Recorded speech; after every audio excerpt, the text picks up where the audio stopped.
আমার আলাদিন লেখিকা জাবিন ফোরকান পর্ব 69। চোখের সামনে পিতা পালক পিতা আহমেদের মুখটা দেখেও বিশেষ কিছু বোধ হলো না সাইবানের। ভেতরকার অনুভূতিগুলো মরে গিয়েছে। কেউ যদি তার বুকে গুলি করে তাও ব্যথা অনুভব হবে কিনা সন্দেহ। তাই ঝিরিঝিরি বৃষ্টির মাঝে আহমেদের দিকে শূন্য চোখে চেয়ে থাকা ছাড়া সাইবান আর কিছুই করল না। আহমদ ছেলেকে দেখলেন, তার শুষ্ক চোখের ভেতর খুব সূক্ষ্ম কিছু উকি দিল বোধ হয়। সেটা বোধগম্য হওয়ার আগেই হাত বাড়িয়ে সাইবানের বাহু ধরে জোর করে টেনে তুললেন তিনি। বৃষ্টিতে ভিজে ঠান্ডায় শরীর অবশ হয়ে যাওয়ায় সাইবান খানিকটা টললেও কলের পুতুলের মতো উঠে দাঁড়ালো। আহমদ কোনো কথা বললেন না, হাত তুলে একটা সিএনজি থামিয়ে ছেলেকে ঠেলে ভেতরে তুলে দিলেন। আমার সিট ভিজা যাইতেছে সাহেব। অসহায় সিএনজি চালক সিক্ত সাইবানকে দেখে প্রতিবাদ করতে চাইলেও আহমেদ চোখ পাকিয়ে বললেন, বৃষ্টির দিনে গাড়ি ভিজবে না, যেখানে বলছি নিয়ে চলো, ভাড়া বাড়িয়ে দেব। অবশ্যই ভাড়া বাড়িয়ে দেওয়ার সামনে কোনো কথা চলে না। সিএনজি চালক আর কিছু বলল না। সাইবান একপাশে হেলান দিয়ে চুপচাপ বসে রইল। না আহমেদের দিকে ফিরে তাকালো, না কিছু বলল। তার জীবন কোথায় যাচ্ছে, কে তার সাথে আছে কে নেই, তাতে আর কিছুই যায় আসে না। আধ ঘন্টা বাদে একটা আবাসিক এলাকায় থামলো সিএনজি। পাশে লোহার গেট, আর গেটের ভেতরে 15 তলা বিশিষ্ট একটি বাসভবন। আহমদ ভাড়া মিটিয়ে ছেলেকে নিয়ে নামলেন। বৃষ্টি ততক্ষণে শেষ হয়েছে। ভেজে আকাশে তরল সূর্য উঁকি দিচ্ছে। সাইবানের বাহু ধরে টেনে টেনে নিয়ে গেলেন আহমদ। লিফটে ঢুকে 9ম তলার বোতাম চাপলেন। কিছুক্ষণ বাদে পৌঁছতেই লিফট থেকে বেরিয়ে একটা কাঠের দরজার সামনে দাঁড়ালেন। পকেট থেকে চাবি বের করে তালা খুলে সাইবানকে ঠেলে ভেতরে ঢুকিয়ে দিলেন। অভ্যন্তরে পা রেখে এবার কিছুটা নজরপাত করতে বাধ্য হলো সাইবান।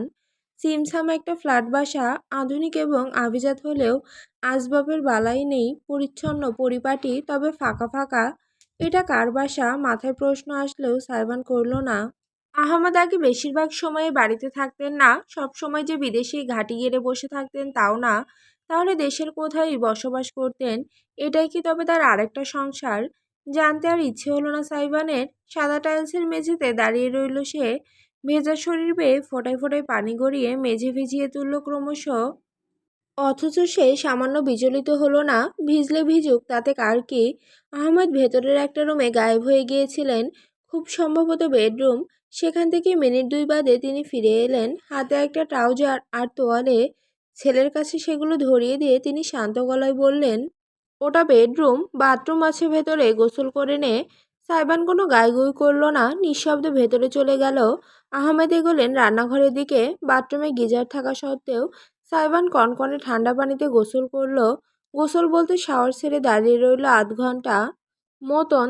তারপর পোশাক বদলে শুধু ট্রাউজারটা পরে তোয়ালে ঘাড়ে চেপে বেরোলো। বাবা ছেলে আগে নিজেদের পোশাক শেয়ার করতে পারলেও এখন পারে না। জিমে যোগদানের পর থেকে সাইবান গায়ে গতরে অনেক বেড়েছে। আহমেদের ফিনফিনে শরীরের পোশাক তার গায়ে অনেক আটসাঁট হয়, শুধু কোমরের সাইজটা মোটামুটি মেলে। বেডরুম থেকে বেরোতেই সাইবান আরেক অভাবনীয় দৃশ্য দেখল। ছোট ডাইনিং টেবিলে খাবার সাজানো, খুব সাধারণ খাবার, ভাত, ডিম ভাজা আর মরিচের ভর্তা। খুব দ্রুত বানানো হয়েছে স্পষ্ট, কিন্তু বানিয়েছে কে? আহমদ। সাইবান আর সারিকা যখন ছোট ছিল তখন এই বিষয় মানা গেলেও এখন হজম করতে বেগ পোহাতে হচ্ছে। তবুও সাইবান বিশেষ প্রতিক্রিয়া না করে চেয়ার টেনে বসলো। মাথায় চুল ভেজা, তার টপ টপ করে পানি গড়িয়ে পড়ছে ঘাড়ে আর বুকে। আহমেদ জগ ভরে পানি নিয়ে এসে ছেলের পাশে বসলেন।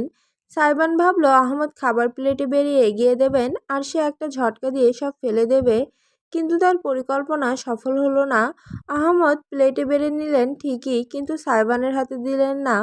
বরং মরিচ ভর্তা আর ডিম ভাজা ভেঙে ভাতে মিশিয়ে লালচে বানিয়ে গ্রাস তুলে ধরলেন নিজের হাতে। সাইবানের ঠোঁটে ছুঁয়ে বললেন, হা কর বড় করে।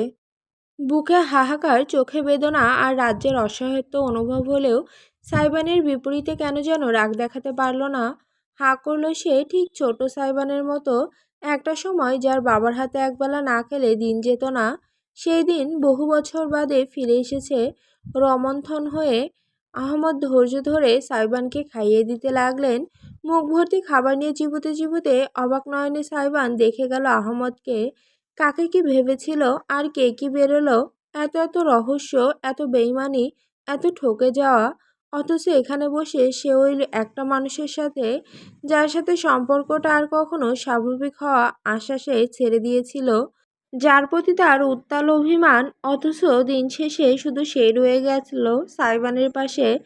সাইবানকে খাওয়ানো শেষ করে আহমদ উঠে গেলেন। হাত ধুয়ে এসে দেখলেন ছেলের চুল থেকে টপ টপ করে পানি গড়াচ্ছে তখনও। একটা দীর্ঘশ্বাস গোপন করে কাঁধ থেকে তোয়ালে টেনে মাথা মুছে দিতে লাগলেন। হালকা আছে ধমক দিলেন, ঠান্ডা লাগিয়ে নিউমোনিয়া বাঁধাতে চাস ছোটবেলার মতন? বাঁধলেও বাকি, আমি তো তোমাদের ছেলে না, মরলে মরবো। অবশেষে সাইবানের কণ্ঠস্বর ধ্বনিত হলো। শীতের কারণে খানিকটা বসে গিয়েছে, আরও গুরুগম্ভীর হয়ে গিয়েছে। আহমদ মাঝপথে থমকালেন কয়েক সেকেন্ডের জন্য। এরপর কাজ জারি রেখে গভীর গলায় বললেন, যে কথাটা বলতে আমার 25 বছর লেগে গেল, সেই কথা তুই আজ 2 সেকেন্ডে বলে দিলি। সাইবান অসহায় অনুভব করলো, দুহাত মুঠো পাকিয়ে গেল তার। আহমদ তার মাথা মোছা শেষ করে চেয়ার টেনে পুনরায় পাশে বসলেন। তোর আমার প্রতি এক আকাশ সমান অভিমান না রে? মুখ ফিরিয়ে নিল সাইবান, ঘুরে অন্যদিকে তাকালো। তাতে যা বোঝার বুঝে গেলেন আহমদ। সামান্য হাসলেন তিনি, পরিহাসের হাসি। আমি যা করেছি সব তোর জন্য করেছি। একটুখানি বিরতি, অতঃপর, যার গায়ে আমার এক ফোঁটা রক্ত নেই তার জন্য আমি নিজের রক্তের সাথে বেইমানি করেছি। বাবার অনুভূতি কি এটাকেই বলে চ্যাম? এবার সাইবান অবাক হলো, সত্যি ভীষণ অবাক হলো। বুকের ভেতর আলোড়ন উঠল যেন। ঝট করে ফিরে তাকালো সে। প্রসারিত দৃষ্টিতে দেখল আহমদকে। তার জ্বলজ্বলে চোখে ভাসতে থাকা প্রশ্নটা বুঝে নিলেন আহমেদ। নিজে থেকে জানালেন, তুই যে আমাদের আসল ছেলে না, আর ইরাম আমাদের মেয়ে, এই হিন্ট আমি অরণ্য মির্জাকে দিয়েছিলাম। বেইমানির আর কিছু বাকি আছে বলে মনে হয় না। সাইবান এখন তাকিয়ে থাকা ছাড়া আর কিছুই করতে পারে না। আহমদকে একটু অনুতপ্ত দেখাচ্ছে না, দেখাচ্ছে দুঃখী।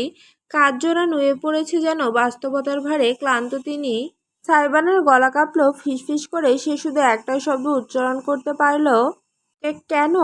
আহমেদ মুখ নামিয়ে নিলেন, নিজের কোলের দিকে তাকালেন। যেন আমার মেয়ে তোকে নিজের স্বার্থের জন্য আর ব্যবহার করতে না পারে। যে ভুল ইরাম করেছে আমি সেটা শোধরাতে চেয়েছি। সাইবানের ভ্রু তীব্রভাবে কুঁচকে গেল। তুমি জানতে? আহমদ একটি নিঃশ্বাস ফেলে মাথা দোলালেন। জানতাম। তোর বিয়ের আগে সামিয়া ফোন দিয়ে আমাকে বলেছিল।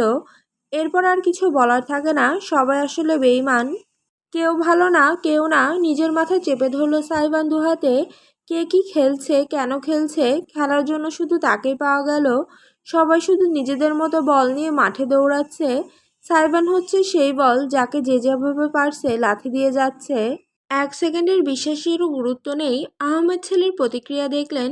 ইতিমধ্যে ভেঙে গুড়িয়ে যাওয়া একটা মানুষকে পুনরায় ভাঙতে তার বিবেকে বাঁধল। কিন্তু আর কোনো উপায় নেই, সুযোগ নেই। আজ তাকে সত্যিটা জানাতেই হবে। এই বোঝা বুকে চেপে মৃত্যু হলে পরকালে তার শান্তি মিলবে না। আহমেদ গলা খাকারি দিয়ে মুখ খুললেন। তার কণ্ঠ সামান্য কাঁপলেও তিনি বলতে শুরু করলেন, তোর মেডিকেল ভর্তি পরীক্ষার পর থেকে আমার আর সামিয়ার সম্পর্কে অনেক দূরত্ব এসেছিল। কেন জানিস? কারণটা পরোক্ষভাবে তুই, যদিও তোর দোষ নেই। আমার তোকে নিয়ে অনেক স্বপ্ন ছিল। তোর ডাক্তার হওয়াটা আমার জন্য প্রচণ্ড আবেগের ছিল। আমি জানি তোর উপর জুলুম করে ফেলেছি। আমি নিজে অগোছালো ছিলাম। তুই মেডিকেলে টিকবি না এই ব্যাপারটা আমার মাথাতেই আসেনি কোনো দিন। এতটাই বিশ্বাস ছিল তোর উপর। আমি জানি আমি ভুল ছিলাম। সন্তানের উপর এমন প্রত্যাশা জুলুমই, তবুও সেই সময়টাই বোঝাতে পারিনি নিজেকে। রাগের মাথায় তোর সাথে খারাপ ব্যবহারও করে ফেলি। আমি নিজেকে মানাতেই পারছিলাম না। বিজনেসের খাতিরে বড় বড় মানুষজনের সাথে ওঠা বসা। সবাইকে বড়াই করে বলতাম আমার ছেলে ডাক্তার হবে, হবেই হবে। তাদের ছেলে মেয়ে সকলে পাবলিকে টিকে গেল। আমার ছেলেটার কোনো হিল্লে হলো না। তারাও খোঁটা দিতে ছাড়লো না। এই নিয়ে আমি কিছুটা হতাশায় নিমজ্জিত হয়ে গিয়েছিলাম। সেটা তোর মা সহ্য করতে পারল না। একদিন চুপচাপ বাগানে বসে ভাবছিলাম কি করা যায়, কিভাবে ধীরে ধীরে সব ঠিক করে নেওয়া যায়। তুই নিজেকে গুটিয়ে নিয়েছিলি। তখন তুই সেকেন্ড টাইমের জন্য সারাদিন সারা রাত রুমবন্দি হয়ে পড়াশোনা করতি। বিষয়টা আমার ভালো লাগতো না। ভাবছিলাম সেই রাতে তোর সাথে কথা বলবো, সরি বলবো। তখন আমার কাছে সামিয়া এলো। এসে কি বলল জানিস? বলল, তুই আমার নিজের ছেলে না দেখেই তোর সাথে আমি এমন রূঢ় আচরণ করছি। নিজের ছেলে হলে নাকি এমন পাষাণ হতে পারতাম না। এটুকু বলেই থামলেন আহমদ। মাথায় হাত থেকে দীর্ঘ প্রশ্বাস টানলেন। সারিকা আর তোকে আমি কোনোদিন আলাদা চোখে দেখিনি। আরে তুই যখন আমার বুকে এসেছিলি তখন তোর বয়স 3 দিন। পুলিশের সাথে কথা বলেছি, কাগজপত্র ঠিক করেছি, তোর নাম ভেবেছি, কত না স্বপ্ন বুনেছি তোকে নিয়ে। এখন বলতে লজ্জা নেই, কিন্তু তখন আমি ভেবেছিলাম তোর মধ্য দিয়ে আল্লাহ আমার কোলে ইরামকে ফিরিয়ে দিয়েছেন। তোর বাবা তো আমি, শুধু আমি। অথচ সামিয়া কি অবলীলায় দোষারোপ করে ফেললো আমাকে, যেন আমার তোর প্রতি অভিমান করারও অধিকার নেই। 18 বছরের পিতৃত্ব 1 সেকেন্ডে প্রশ্নবিদ্ধ হয়ে গেল। সেদিন আমি মাথা ঠিক রাখতে পারিনি আর। সামিয়ার প্রতি আমার তীব্র ক্ষোভ জমা ছিল। ওকে আমি এতটাই ভালোবাসতাম, এতটাই চাইতাম যে কোনোদিন ওর হ্যাঁতে না বলিনি। ও যা বলেছে, যা চেয়েছে তাই করেছি। বিনিময়ে শুধু ওর ঠোঁটে সবসময় হাসি দেখতে চেয়েছি। অথচ ও সেদিন কি করলো, আমায় কাঠগড়ায় দাঁড় করালো। আর পারিনি নিজেকে আটকাতে। এমন সব তিক্ত সত্যি সেদিন বেরিয়ে গিয়েছে যা ফেরানোর কোনো উপায় ছিল না। আমাদের মাঝে ভীষণ কথা কাটাকাটি আর দোষারোপ হয় সেদিন। ধরে নে আমি তোর মাকে এমন কিছু বলেছি, আর তোর মা আমাকে এমন কিছু বলেছে যা মেনে নিয়ে আমাদের আর সুখী দাম্পত্য জীবন চালিয়ে নেওয়া সম্ভব ছিল না। সাইমন চুপটি করে সব শুনে গেল। ধীরে ধীরে পুরো বিষয়টা পরিষ্কার হচ্ছে তার সামনে। কি অদ্ভুত পৃথিবী! প্রত্যেকটা মানুষ কত কিছুর ভেতর দিয়ে যায়, আমরা বুঝতেও পারি না। আহমেদের পরিবার থেকে নিজেকে সরিয়ে নেওয়া, অভিমান, সামিয়ার সঙ্গে দূরত্ব, এসব কিছুর কারণ এখন স্পষ্ট। কিন্তু দোষটা আসলে কার? সামিয়ার, আহমদের, সাইবানের, নাকি সবার? সেই হিসাব সাইবান করতে পারল না। আহমেদ বেশ অনেকটা সময় চুপ রইলেন নিজেকে ধাতস্থ করতে। চোখে বুঝি অশ্রু জমল, হাতের আঙুলে চোখের কোণ মুছে খানিকটা নাক টেনে তিনি জানালেন, যখন ইরামের সাথে তোর বিয়ের খবরটা শুনেছি আমার মাথা খারাপ হয়ে গিয়েছিল। কিছুতেই যুক্তি মিলছিল না।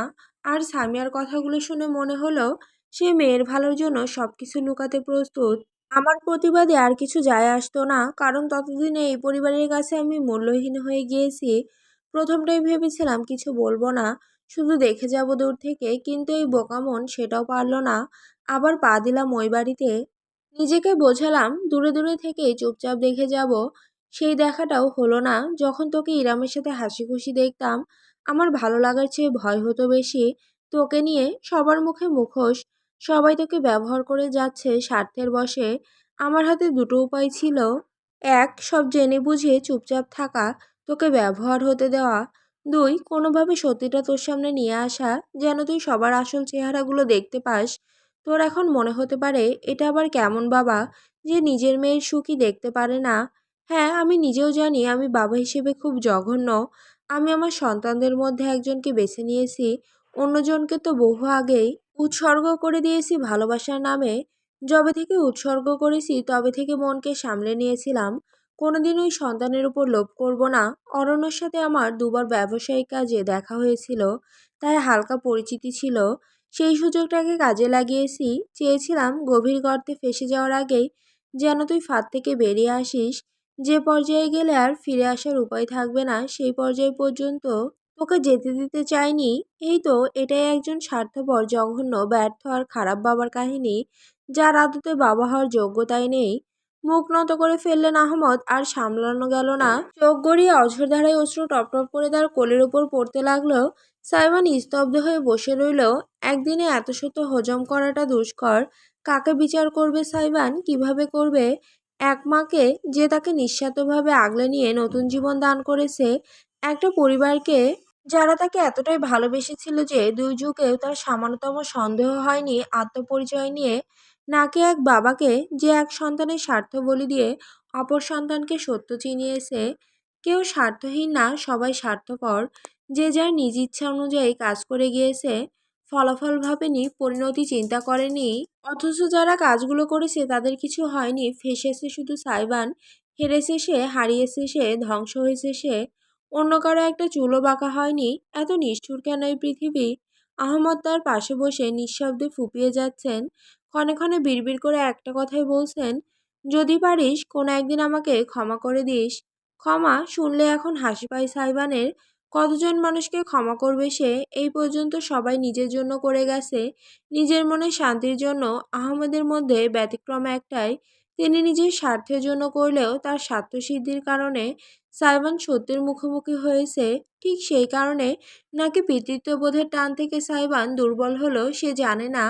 একটা হাত বাড়িয়ে সাইবান আলতো করে রাখলো আহমেদের কাঁপতে থাকা পিঠের ওপর। অতঃপর ফিসফিস করে বলল, আমাকে তোমার সাথে নিয়ে চলো ড্যাড, সবকিছু থেকে দূরে, অনেক দূরে। লাগেজ দুটো রেখে কলিং বেল বাজালো ইহান, তার পেছনে দাঁড়ানো ইরাম। ইজান সারাটা রাস্তা কাঁদতে কাঁদতে দুর্বল হয়ে মায়ের বুকে ঘুমিয়ে পড়েছে। ছেলেকে দুই বাহুতে আগলে রেখেছে ইরাম, তার দুই চোখ শূন্য। কিছুক্ষণ অপেক্ষার পরেই কারুকাজ করা কাঠের দরজা খুলে গেল। ওপাশে দেখা মিলল এক তরুণীর।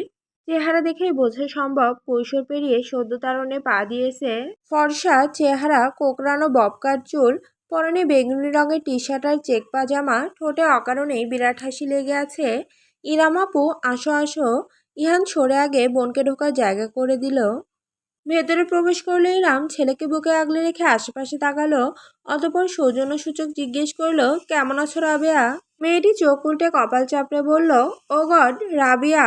আপু, আমি Rabia, not Rabeya. Sorry sorry, ভুলে যাই বারবার, রাবিয়া। ইহান ভেতরে ঢুকে একপাশে দুটো লাগেজ রেখে নির্জোক হেসে আনমনে বলল, বাংলায় রাবেয়া ভালো লাগে না, উর্দুতে রাবিয়া ভালো লাগে, রাজাকার। রাবিয়ার ভ্রু কুঁচকে গেল। ইহানকে আপাতমস্তক পর্যবেক্ষণ করলো সে। বয়সে ইহান ছোট হলেও ছেলে হয় দরুণ উচ্চতায়, আর ওজন দুটোই রাবিয়ার চাইতে বেশি। উপরন্তু ইহানের মাঝে একটা গাম্ভীর্য ভাব আছে। রাবিয়া চোখ শুরু করে বলল, মিস্টার লম্বু, আপনি মনে হয় খুব মুক্তিযোদ্ধা ছিলেন, ডিম ফুটে বেরিয়েছিলেন একাত্তরে। ইহান কপালের বলি রেখায় রাগ ফুটিয়ে তীব্র চোখে তাকালো। লম্বু বলছেন কাকে? আমি পারিবারিকভাবে স্ট্রং গ্রোথ হরমোনের অধিকারী। নিজেকে দেখছেন 4 ফুটের চমচম। উচ্চতা নিয়ে এমন খোঁটার গায়ে লাগলো রাবিয়ার। কোমরে দুহাত রেখে হুঙ্কার দিল, বের হন, এক্ষুনি বের হন আমার বাসা থেকে। সে আপনি যেই হন না কেন, আউট, গেট আউট। ইরাম এতক্ষণ নির্বিকার থাকলো, এবার দীর্ঘশ্বাস ফেলল, ভাইকে ধমক দিল, ইহান, এটা কেমন ব্যবহার? অপরিচিতের সঙ্গে এভাবে কথা বলতে হয়? তাছাড়া রাবিয়া তোর 1 বছরের বড়, সরি বল। ইহান চাইলে ঝগড়া আরো লম্বা করতে পারত, কিন্তু বোনের ক্লান্তির কথা ভেবে কথা বাড়ালো না। চোখ উল্টে অস্ফুট স্বরে গজগজ করলো, ওকে ফাইন, সরি, এবার দয়া করে বলুন লাগেজ দুটো কোন রুমে রাখবো? রাবেয়া রাগটুকু গিলে ফেললো, ইরামের দিকে চেয়ে নরম গলায় বলল, এদিকে আসো আপু, সাবধানে। মেঝেতে ছড়িয়ে ছিটিয়ে থাকা কিছু জিনিস টপকে ভেতরের একটা রুমে ইরামকে নিয়ে গেল রাবিয়া। খুটখুট শব্দ আসছে ভেতর থেকে, দরজাটা হালকা চাপানো। রাবিয়া খুলে দিতেই ভেতরের দৃশ্য দৃষ্টিগোচর হলো। রুমে গুটিকতক আসবাব, একটা কাঠের বিছানা, একটা আলমারি, টেবিল চেয়ার। বিছানার পায়ের কাছে বসে হাতুড়ি আর স্ক্রুড্রাইভার দিয়ে কিছু ঠিকঠাক করছে এক পুরুষ। ফিনফিনে শরীরে জড়ানো কালো টি শার্ট আর ট্রাউজার, চোখে রিমলেস চশমা। ইরামকে দেখেই চোখ তুলে যেয়ে মৃদু হাসল সে। ওহ, অবশেষে এলে। ইনাম অবাক হয়ে শুধালো, তুমি ওখানে কি করছো কাইসান? কাইসানের ঠোঁটে মৃদু হাসি ফুটল। হাতুড়ি দিয়ে বিছানার পায়ে ঠক ঠক করে দুটো বাড়ি মেরে উঠে দাঁড়ালো সে। হাত পা ঝেড়ে জানালো, তেমন কিছু না, শিফট করার সময় বিছানার নিচে একটু ঘষা খেয়েছে তো, তাই ঠিকঠাক করছিলাম। এখন কোনো সমস্যা নেই, তুমি নিশ্চিন্তে থাকতে পারবে। ইরাম একটা ঢোক গিলল। এমন নিঃস্বার্থ আবেদনের বিপরীতে কি বলবে বুঝতে পারল না। রাহাত আর মিথিলার সঙ্গে একই বাড়িতে থাকা একটা যুদ্ধক্ষেত্র হয়ে যেত। তাছাড়া মিথিলার হাতে তো এখন আরো বড় অস্ত্র চলে এসেছে। ইরামের দ্বিতীয় সংসারও টিকল না। এলাকায় ছড়াতে বেশি দিন সময় লাগবে না। আলাদা থাকা ছাড়া উপায় ছিল না। তবে সিঙ্গেল বাসা পাওয়া দুষ্কর। অতীতের চেনা জানা আর কাইসানকে বাসা খোঁজার ব্যাপারে সে জানিয়ে সাহায্য চেয়েছিল। সেখান থেকে রাবেয়ার সঙ্গে বন্দোবস্ত। রাবেয়াকে ইরাম আগে থেকেই চেনে, কারণ মেয়েটা কাইসানের টিমের একজন, যে টিমে ইরাম কাজ করে। সেখান থেকেই প্রথম পরিচয়। রাবিয়ার সম্পর্কে কাইসানের মামাতো বোন হয়। অ্যাডমিশন টেস্টে গত বছর কোনো পাবলিক ভার্সিটিতে চান্স হয়নি, এবছর ঢাকায় থেকে কোচিং করে আবারও পরীক্ষা দেবে। না পারলে আইএলটিএস করে বিদেশের পথ ধরবে। বাবার আহ্লাদি মেয়ে, গ্রামে জমি জমা আছে ভালোই, তাই টাকা পয়সার সমস্যা নেই খুব একটা। স্বাধীন বিহঙ্গ, যা মনে চায় তাই করে। কাইসানের সাথে কাজ করে শখ আর শেখার উদ্দেশ্যে। রাবেয়া 2 বেডরুমের একটা বাসা নিয়ে একাই থাকতো এতদিন। কাইসান পরে মেয়েটার সাথে কথা বলে ব্যবস্থা করে দিয়েছে। 2 বেডরুমের একটাই এখন ইরাম থাকবে। মানা করার কারণ ছিল না, একা থাকতে হচ্ছে না। উপরন্তু চেনা মানুষ, সব দিক থেকেই সুবিধা। তাই ইরাম বেশি গাইগুই করেনি। কি ভাবছো? কাইসানের প্রশ্নে বাস্তবে ফিরে এলো ইরাম, মাথা দুলিয়ে দ্রুত বলল, তেমন কিছু না, তুমি এত কষ্ট করতে গেলে কেন? আমি নিজেই নিজের ব্যবস্থা করে নিতাম। জানি তুমি করতে পারতে, আমি শুধু একটু সহজ করে দিলাম, ক্ষতি কি তাতে? ইরাম কাইসানের দিকে খানিকটা অবাক দৃষ্টিতে তাকালো। এই লোকটা অদ্ভুত। অদ্ভুত বলবে নাকি সরল তাও বলা মুশকিল। যখন ইরাম বাসার কথা তুলেছে তখন কাইসান এক বাক্যে রাজি হয়ে গিয়েছে। জিজ্ঞেস পর্যন্ত করেনি কি হয়েছে, কেন হয়েছে। লোকটার এই স্বভাব ইরামের পছন্দের। খুব বেশি কথা বলতে হয় না, ব্যক্তিগত বিষয়কে সম্মান করতে জানে সে। ধন্যবাদ। ইরাম ছোট্ট একটা শব্দ বাদে আর কিছুই বলতে পারল না। ধীরে সুস্থে হেঁটে আস্তে করে বিছানায় বসলো। ঘুমন্ত ইজানকে শুয়ে রাখলো। কায়সান এক মুহূর্ত সেদিকে তাকিয়ে থেকে তারপর গলা খাকারি দিয়ে বলল, এনিওয়ে, আজকে কারো রান্না বান্নার ঝামেলা করতে হবে না। বাইরে থেকে কাচ্চি নিয়ে আসছি, মাই ট্রিট। ইরাম রেস্ট নাও। রাবিয়া, কাজে যা তো, বেশি বিরক্ত করিস না ওকে। বোনের মাথায় অহেতুক একটা চাটি দিয়ে মৃদু হেসে কাইসান চলে গেল। ভাইয়ের পিছনে পিছনে গজগজ করতে করতে দরজা লাগাতে গেল রাবিয়া। রয়ে গেল শুধু ইহান। পরিবেশটা শান্ত হতেই সে এগিয়ে গিয়ে আস্তে করে বিছানায় বসলো। ইরাম লাগেজ খুলে জিনিসপত্র বের করছে। ইহানও সেই কাজে হাত লাগালো। কিছুক্ষণ চুপচাপ কাজ করে হঠাৎ শুধালো, উনি তোমার বস? ভাইয়ের প্রশ্নে ইরাম খানিকটা অস্বস্তি বোধ করলেও শেষমেশ সৎজবাবই দিল, বলতে পারিস বসও আবার বন্ধুও। আমরা ছোটবেলায় একই স্কুলে পড়েছিলাম। ও, তাই তো বলি চেনা চেনা লাগছে কেন? তুই চিনবি কিভাবে? তুই তো আগে কাইসানকে দেখিসনি। আমাদের যখন বন্ধুত্ব ছিল তুই তখন দুধের বাচ্চা ছিলি। তবুও চিনি, মুন্সিবাড়িতে এসেছিল একবার। এবার ইরাম থমকালো। তার স্মৃতিতে যতদূর আছে, বন্ধুত্ব থাকলেও কাইসান কখনো তার বাড়ি অবধি যায়নি। একবার বন্ধুরা হাঁটতে হাঁটতে গেট পর্যন্ত এসেছিল। ইরাম অনুরোধ করলেও ভেতরে ঢোকেনি কাইসান। তাহলে ইহান তাকে দেখলো কখন?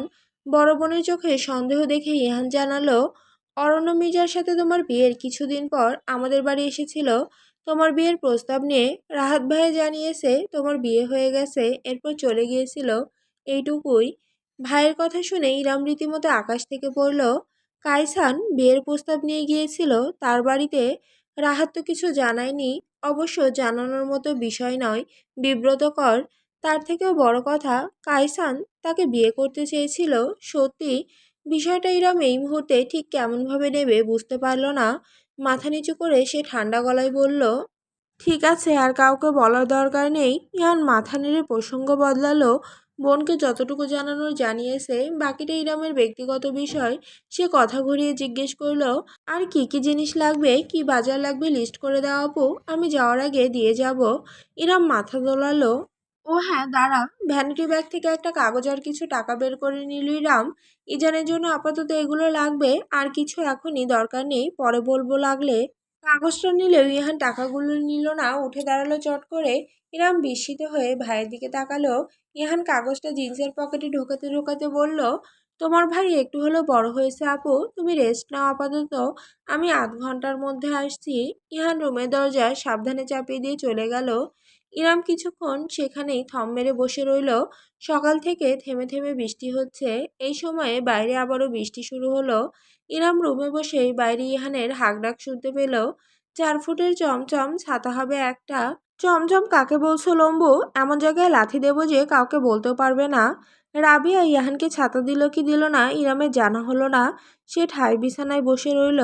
রুমের সাথে লাগোয়া সরু একটা বারান্দা আছে। সেই বারান্দা দিয়ে বৃষ্টি দেখতে লাগলো এক মনে। যেন ওই বৃষ্টি বাইরে নয়, তার মনে পড়তে শুরু করেছে। সন্মোহিতের মতো কতক্ষণ চেয়েছিল ইরাম, জানে না। বাইরে থেকে মিউজিক বক্সে ছাড়া একটা গানের সুর ভেসে এলো। রাবিয়া ছেড়েছে বোধহয়। বৃষ্টি দেখে মন খুলে গাইছে। মেয়েটার কণ্ঠস্বর মন্দ নয়, কিন্তু সেই কণ্ঠ আর সুরকে ছাপিয়ে গেল ঘুমন্ত ইজানের বিড়বিড় ধ্বনি। বাব্বা, বাব্বা। সন্তানের উচ্চারণ করা প্রথম অর্থপূর্ণ শব্দটা মায়ের বুকে কি ভয়ঙ্কর তাণ্ডব চালালো, সেটা বোঝা আরেকজন গর্ভধারিণী মায়ের পক্ষেই সম্ভব। ইজান ঘুমের মাঝে হাত মুঠো পাকিয়ে নড়চড় করছে আর ডেকে যাচ্ছে বাবাকে। যে বাবা আর তার কাছে নেই। ইরহাম নিজ হাতে সন্তানকে পিতার কাছ থেকে কেড়ে নিয়ে এসেছে। এত সময় যাবৎ নিটল, শান্ত, নিষ্ঠুর, নিশ্চল থাকা ইরহাম এবার ভূমিধস নামা পাহাড়ের মতো ভেঙে পড়ল। বিছানার চাদর আঁকড়ে ধরে ডুকরে কেঁদে উঠল।